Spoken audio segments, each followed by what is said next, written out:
sur la naïveté, définir le fait que la naïveté, pour moi, c'est pas le fait de vouloir convaincre les autres d'être humanistes, mais la naïveté, c'est de croire que les autres le sont. Ça, c'est un premier élément, je voudrais bien préciser cet aspect-là. On a pris l'habitude d'être un peu dans cette naïveté humaniste au niveau européen. Moi, j'en suis très fier. Je pense que l'Europe, c'est avant tout des valeurs de bienveillance, de tolérance, d'humanisme, mais autour de nous, c'est pas forcément ce qu'on rencontre. Ça, c'est un premier élément, et donc on doit jouer notre rôle de grande puissance.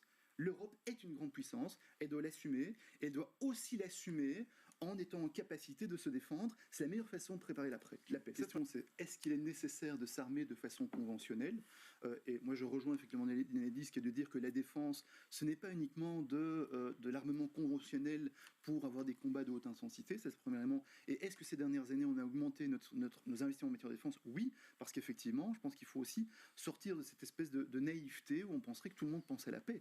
Et donc, effectivement, au niveau de l'Europe, on est habitué à la paix, parce qu'en fait, c'est pour ça qu'elle a été créée à la base. Mais on se rend compte que tout autour de nous, ce sont des zones de conflit. Et donc, prévu en fait d'atteindre 2% du PIB dans les budgets consacrés à la défense. Alors, techniquement, il était prévu de l'atteindre d'ici 2029. C'est un montant qui est colossal. On parle de 17 milliards d'euros. Pour faire quoi? Pour, d'une part, effectivement, augmenter les ressources humaines, donc le nombre de militaires, premier élément. Et deuxième élément, augmenter l'équipement, tout simplement, de la défense. Donc, s'équiper davantage avec plus d'hommes pour, en fait, atteindre quoi? Pour répondre, en fait, à un besoin d'une défense européenne plus solide, plus interopérable, plus cohérente aussi avec les autres composants des autres pays européens, pour en fait jouer pleinement notre rôle au sein de l'OTAN. Autant s'armer pour alimenter une véritable autonomie stratégique européenne, y compris en matière d'industrie de défense.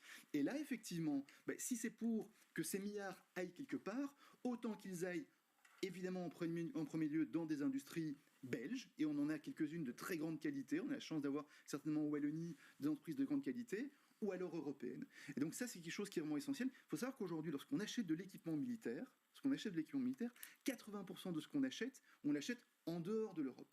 Et donc ça, effectivement, c'est de l'argent qui sort totalement. Et donc on parle évidemment, moi je rejoins ça. Je pense qu'aujourd'hui, ce qu'on défend, c'est pas se battre pour se battre, c'est se battre pour défendre, vous l'avez bien dit, notre modèle social.